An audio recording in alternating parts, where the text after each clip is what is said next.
देवप्रयाग के दिव्य संगम के दर्शन करने के बाद अब हम निकल पड़े हैं ऋषिकेश की ओर। पहाड़ों के बीच से गुजरते ये खूबसूरत रास्ते सफ़र को और भी यादगार बना रहे हैं। और हमारे साथ हैं उपाध्याय खानन की बहू, जो अभी से पूछ रही हैं कि ऋषिकेश पहुंचकर पहले दर्शन करेंगे या कुछ खाएंगे। तो ये जो टैक्सी आप लोग देख रहे हो ना, ये टैक्सी है ना, पब्लिक टैक्सी है, मतलब सब कोई भी बैठ सकता है इसमें। लेकिन हमें जो टैक्सी वाले भैया थे उन्होंने बोला कि आप बैठ जाओ और हम खड़े रहेंगे देवप्रयाग में, आपका इंतज़ार करते रहेंगे। तो हम खड़े रहे वो।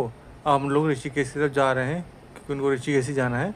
तो इस टैक्सी का हम लोग को फ़ायदा ये हो गया कि हमें बिल्कुल प्राइवेट टैक्सी जैसी हो गई है, जबकि ये है पब्लिक टैक्सी, है ना। तो कोई बीच में सवारी नहीं मिली, तो हम लोग को बढ़िया प्राइवेट टैक्सी का फील लेते हुए हम लोग जा रहे हैं। तो धीरे धीरे से जाते हुए हम लोग पहुंचने वाले हैं अब ऋषिकेश। ये देखिए, ये नाला जो दिख रहा है ना मुझे, इस नाले में से जो पानी जाता है वो गंगा नदी में मिलता है। तो अब ऋषिकेश में आ गए हैं और ये देखिए गेट, एंट्रेंस गेट देखिए आप। योग नगरी के नाम से पूरी दुनिया में प्रसिद्ध ऋषिकेश आध्यात्म, प्रकृति और संस्कृति का अद्भुत संगम है ना। तो ये एंट्रेंस गेट है, इसमें हम लोग घुसे और फिर हम लोग निकल गए हैं आगे की तरफ। ये देखिए, वैसे तो ऋषिकेश में लोग शांति ढूंढने आते हैं, लेकिन एंट्री करते ही ट्रैफिक ने हमारा स्वागत कर लिया। देखिए कितना ट्रैफिक है, बहुत ट्रैफिक था। तो और क्योंकि आरती का टाइम था तो बहुत ज़्यादा ट्रैफिक था। तो हम लोग फिर थोड़ा ट्रैफिक से निकल के, पैदल निकल के शांति के लिए आगे बढ़े घाट की ओर पैदल जाते हुए। अब हम बढ़ रहे हैं गंगा घाट की तरफ। उपाध्याय खानदान की बहू का पूरा ध्यान घाट के रास्ते से ज़्यादा चाय और पकौड़े पे था, क्योंकि इनको लग रही थी भूख, है ना।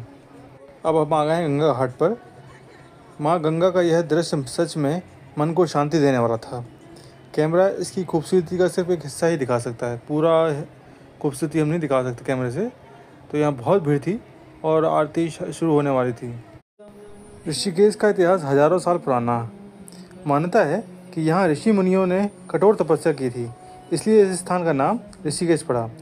शाम की गंगा आरती यहाँ आने वाले श्रद्धालुओं के लिए एक अविस्मरणीय अनुभव होती है।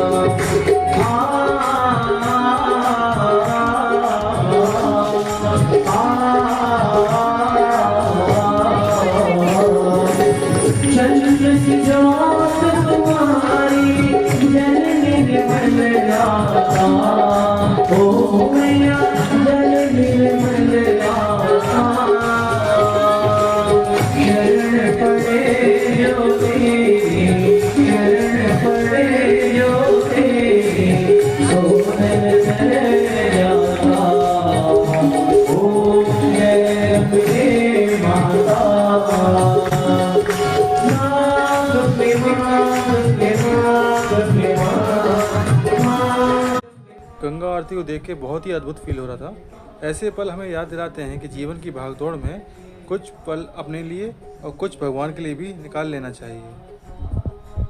आरती देखते देखते करीबन 8:30 बज गए थे। अब हमारे लौटने का टाइम हो गया था, क्योंकि हमें हरिद्वार जाना था, तो करीबन 1 घंटा लगता, 1.5 घंटा।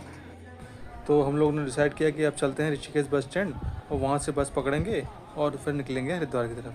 तो इस ब्लॉग में इतना ही दोस्तों। ब्लॉग अच्छा लगा हो तो लाइक करें, कमेंट करें, शेयर करें और सब्सक्राइब करें। मिलते हैं अगले ब्लॉग में, जो है हरिद्वार से भावनगर।